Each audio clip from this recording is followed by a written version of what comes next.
The champ is here. The people's champ is here. We got the border czars in the house. Tom Holland. This is going to be good. He decided to come on to ABC's Meet the Press. Let's not waste any more time. Let's get right to it. First appointments Donald Trump made after winning the election in November was tapping one man to be what he calls his border czar. Tom Homan is a former Border Patrol agent and acting director of ICE with decades of experience in Republican and Democratic administrations.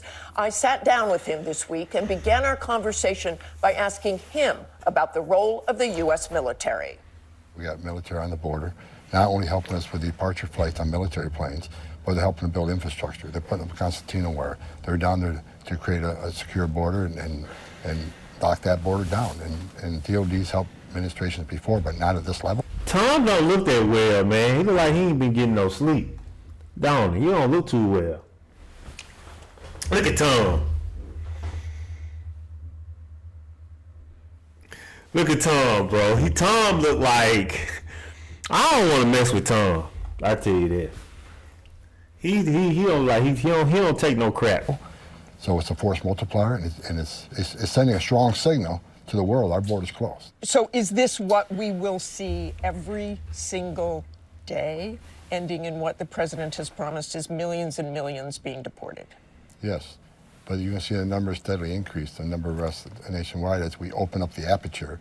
Right now it's concentrating public safety threats, national security threats. That's a smaller population. So we're going to do this on priority base, as President Trump's promised, but as that aperture opens, there'll be more arrests nationwide. When you talk about the aperture opening, the estimates of perhaps those who have been convicted or arrested in the past, 700,000 to over 1 million.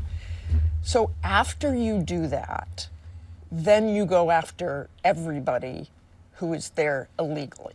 If you're in the country illegally, you're on the table. Because it's not okay to violate laws of this country. You got to remember, every time you enter this country illegally, you violated a crime under Title 8 United States Code 1325. It's a crime. So if you're in the country illegally, you got a problem. And that's why I'm hoping those who are in the country illegally who have not been ordered removed by the federal judge should leave. While you are emphasizing that you go after national security threats, you have said no one's off the table. If you're in the country illegally, you better be looking over your shoulder. You should be afraid and start packing now. Is that what you're doing to get hotel workers out or people working on farms, that they'll be so scared they just leave? Look, I think if you're in the country illegally, it's not okay. It's not okay to violate laws of this country. Right. You have millions of people standing in line, taking the test, doing their background investigation, paying the fees that want to come in the right way. Let's talk about the arrests so far.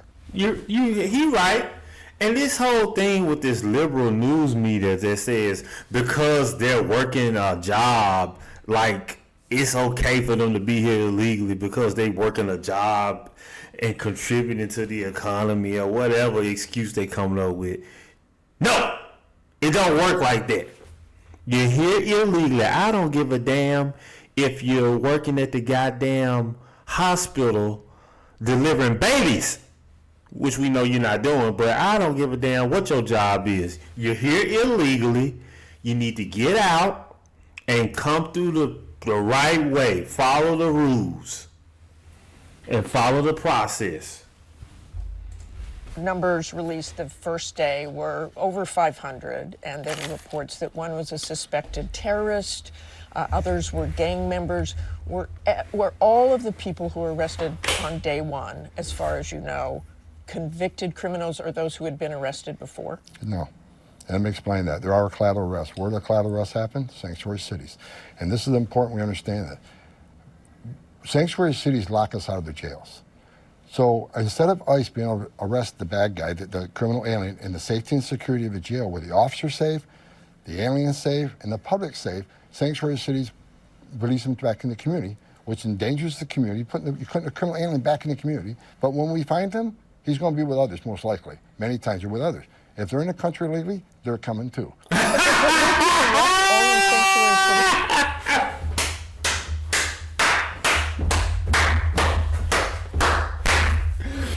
That damn Tom, boy, I tell you. He say if they hanging out with the, we come to get the criminal, but if they hanging out with the criminal, they coming too. Damn, Tom, bro. Say it again, Tom. Find him, he's going to be with others, most likely. Many times they're with others. If they're in the country illegally, they're coming too. Were these arrests all in sanctuary cities? It doesn't appear so on the first day. The collaterals, many more.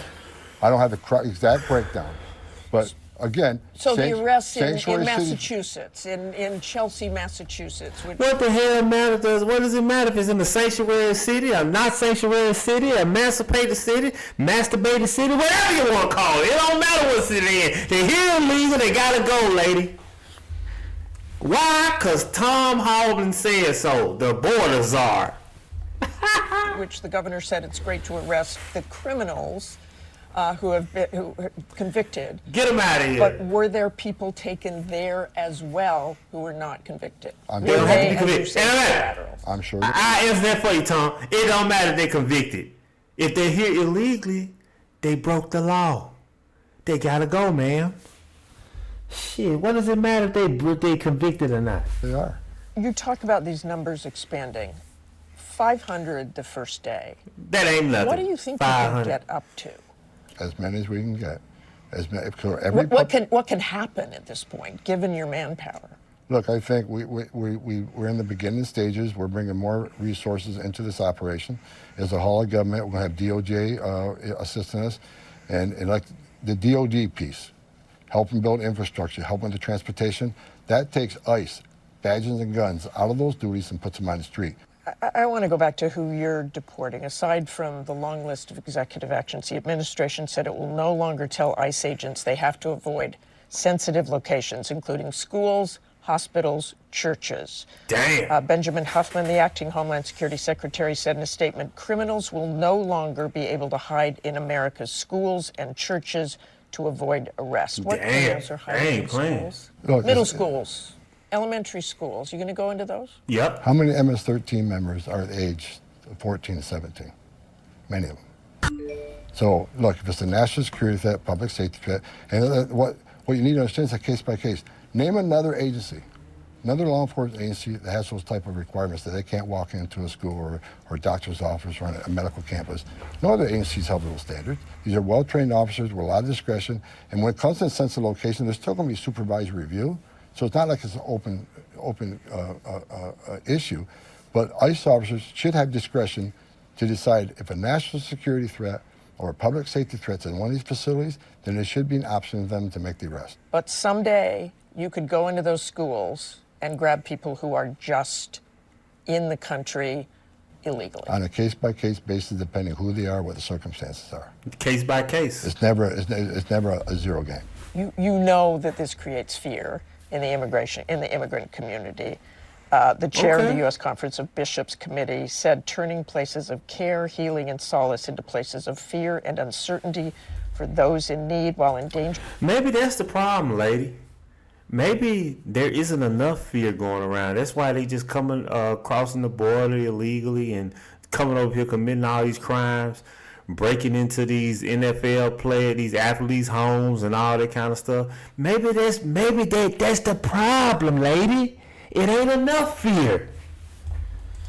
During the trust between pastors, providers, educators, and the people they serve will not make our communities. A little bit of fear is Well, healthy. here's I think, if Congress has a job to do. A little bit of fear is healthy, okay? Okay? I wasn't just, let me tell you something. My dad, my parents didn't really have no major problems with me. I got in trouble for like silly class clown stuff in school and stuff, but no serious stuff like shoplifting, running out with the bad crowd or nothing like that. You know why? You want to know why I pretty much stayed on the straight and narrow growing up? Take a big guess, white boys and girls. Come on. That's right. I was scared. Scared of who? My dad. My mom, you know, she would she'll tear my butt up a little bit too, but my dad, I was scared of him. So he scared me into not being a criminal. He scared me into following the law and being a good law-abiding citizen as an adolescent. And it still sticks with me today as an adult, like the habit of following the law. So a little fear ain't so bad, ladies. So if there's a little fear that get into that immigrant community, it might not be a bad thing if it'll make them follow the law. We're enforcing the laws Congress enacted and the president signed. If they don't like it, change the law. I find it hard to believe any member of Congress is telling us not to enforce the law that they enacted and they fund us to do. But opening up to anyone who's in the country illegally and going into schools and grabbing them, does that... What's wrong with that? The message needs to be clear. There's consequences for entering the country illegally. If we don't show there's consequences... Okay, maybe it'll make her feel better. Don't go in there and grab them kids. Now, I'm not with that. So I'm with the lady and the liberals and all the people. I'm kind of with them on that a little bit. They shouldn't just go up in the school and grab them kids. They should give them a piece of peppermint first. Give them a piece of kiss, right? Give the kid a piece of candy, a Kool-Aid, a Capri Sun, and then escort the children right on out the door. Don't just go in there and get them. What kind of sense does that make? That's cruel. No, you give the kid here you go, little girl. Here you go, pal. Take this little piece of peppermint for your pal. Here, take this little piece of butterscotch there, buddy. Get your little butterscotch. There you go. Now come on here, pal. You finna get out of here. That's why you do it. You're never going to fix the border problem. Estimates are that there are 11 million undocumented immigrants in this country right now. 11 million. How can you possibly afford to deport all of those people? Well, I'll leave it up to Congress. I think Congress, the president has a mandate. This is the number 1 issue that people voted on. I think Congress has a mandate to give us money we need. What price you put on national security? More detention centers? What price you put on? What price you put on all these young ladies that have been raped and murdered and burned alive? What price you put on that? Yeah. What price you put on Lincoln Riley's life? What price you put on national security? Like I just explained, when you have a surge like this, we don't secure that border. That's what national security threats into the country. And Lincoln Riley, just what they talking about, because she's a white girl that that's what making them get all like this. But I guarantee you, for every Lincoln Riley, there's 5 LaQuishas. There's 5 Laquitas. There are 5 Keishas. You see what I'm saying? So I guarantee it's happening even worse to the black women and the black victims. That's when sex trafficking goes up. That's when the fentanyl comes in that kills 250,000 Americans. I don't put a price on that. And on those detention centers, do you need more beds? I think there's Absolutely. 41,000 now, 100,000. So where do you get those beds? Do you build more camps? Do you do this military installations in Texas and elsewhere? A little bit of everything. We can build Southside facilities. We can expand our contracts to outside contractors. So yeah, we're going to need more ICE beds, a minimum of 100,000. Congress needs to come to the table quick and give us the money we need to secure that border. Let's talk about those flights again. With the host countries, you flew all of those people back. Were all of the people arrested on the first day, for instance, repatriated? And what about those countries that won't take them back? Oh, they'll take them back. What do you mean by that? We got President Trump coming to power. President Trump puts America first. Mexico didn't want to remain in Mexico program. Under the first administration, they did it. They didn't want to put military in the southern border. They did it. How do you convince them? El Salvador didn't want to take MS-13 members back. It took President Trump 48 hours to make that happen. President Trump's going to put America first. And if it doesn't, then we'll place my 3rd safe country. All appointments to the CBP app have been canceled. That is a legal way to claim asylum and get in the country. So what should people do who are seeking asylum? How do you do it? Go to the embassy, go to port of entry. Do it the legal way. You shouldn't come to this country and ask to get asylum, and the first thing you do is break our laws by entering illegal. So tell me what the definition of success is over the next 6 months. Tom Holland ain't playing, bro. Straight shooter. By the end of the administration, what is mission accomplished here? Taking as many public safety threats off the street as possible. Watching illegal alien crime in the United States decrease. Ending it. Deporting every illegal alien gang member in this country, including Trendawa and MS-13. Making our country safe. When we see the crime rate from illegal aliens go down, that's a success. Every public safety threat we remove from this country is a success. Every national security threat that we find removed from the country is a success. There's no number on it. So my success can be based on what Congress gives us. More money the better we're going to do. I noticed you didn't put in that list of things that will be mission accomplished and success, getting every immigrant who is in the country illegally out. Why not? Because I'm being realistic. We can do what we can with the money we have. We're going to try to be efficient, but with the more money we have, the more we can accomplish. If I don't have the money to remove that millions of people, I'm not going to sit here and one thing, no one can say I haven't been frank in everything I've said. Our success every day is taking a public safety threat off the streets or getting a national security threat out of here. Bro.